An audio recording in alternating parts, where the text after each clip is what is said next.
হচ্ছে মা? কি হয়েছে আল্লাহ?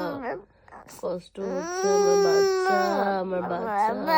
আল্লাহ ভালো করে দিবে। বাবা বাবা মাম্মা মাম্মা মাম্মা, আল্লাহ ভালো করে দিবে আমার বাবাকে। বাবা মাম্মা, বাবা আসছে দাঁড়া। মাম্মা মাম্মা।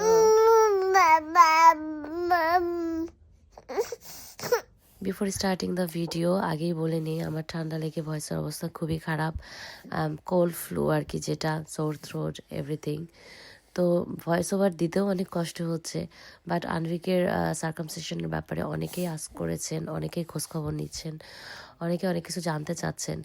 বাট আমি আসলে ওভাবে কোনো কিছু রেকর্ড করি নাই ক্লিনিকে যাওয়ার পরে। আফটার অপারেশন বাসায় আসার পরে কিছু কিছু ক্লিপ আছে বা আমি কি এক্সপিরিয়েন্স করেছি আনভিকের সার্কামসিশন নিয়ে, এটা আপনাদের সাথে শেয়ার করবো।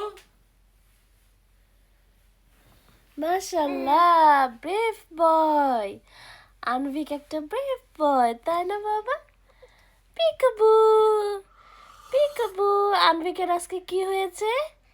সার্কামসাইজ হয়েছে, তাই না? মাশাআল্লাহ।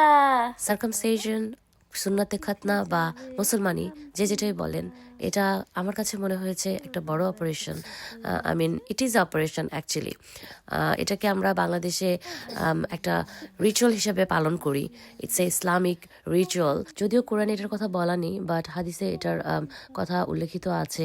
আর আমি একটা আর্টিকেলও পড়লাম, আমাদের মহানবী সাল্লাল্লাহু আলাইহি সাল্লাম উনি অ্যাকচুয়ালি মানে জন্মই নিয়েছিলেন এভাবে সার্কামসাইজ করা, যেহেতু আমাদের ধর্মে এটাকে ম্যান্ডেটরি করা হয়েছে। অনেকে বলে ম্যান্ডেটরি, অনেকে বলে না। যেহেতু আমরা মহানবী হযরত মুহাম্মদ সাল্লাল্লাহু আলাইহি সাল্লামের জীবনী ফলো করি, সেহেতু আমাদের জন্য এটা অনেক বড় একটা রিচুয়াল। আমি আনভিকেটটা করতে একটু দেরি করে ফেলেছি। এটা আমার মতে হওয়ার পর এক সপ্তাহের মধ্যে বা অ্যাটলিস্ট 2 মাসের মধ্যে করে ফেললে বেটার হয়। আনভিক তো এখন অনেকটা বুঝতে শিখেছে।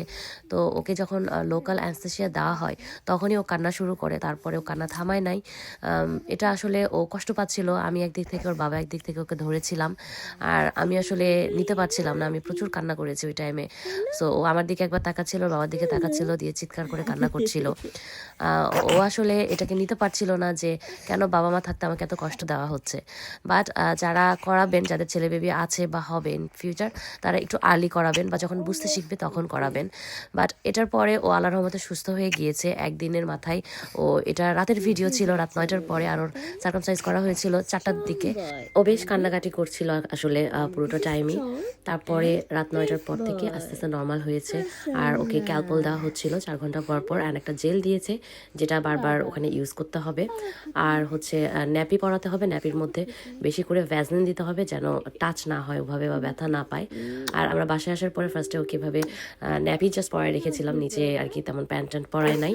তো রাত 9টার দিকে আল্লাহর রহমতে আমার বাচ্চাটা হাসছিল, একটু খেলছিল। আমার বাচ্চাটার জন্য সবাই একটু মন থেকে দোয়া করবেন যেন তাড়াতাড়ি সুস্থ হয়ে যায়। আরও কিছু আপডেট আমি দিব ইনশাল্লাহ নেক্সট টাইম।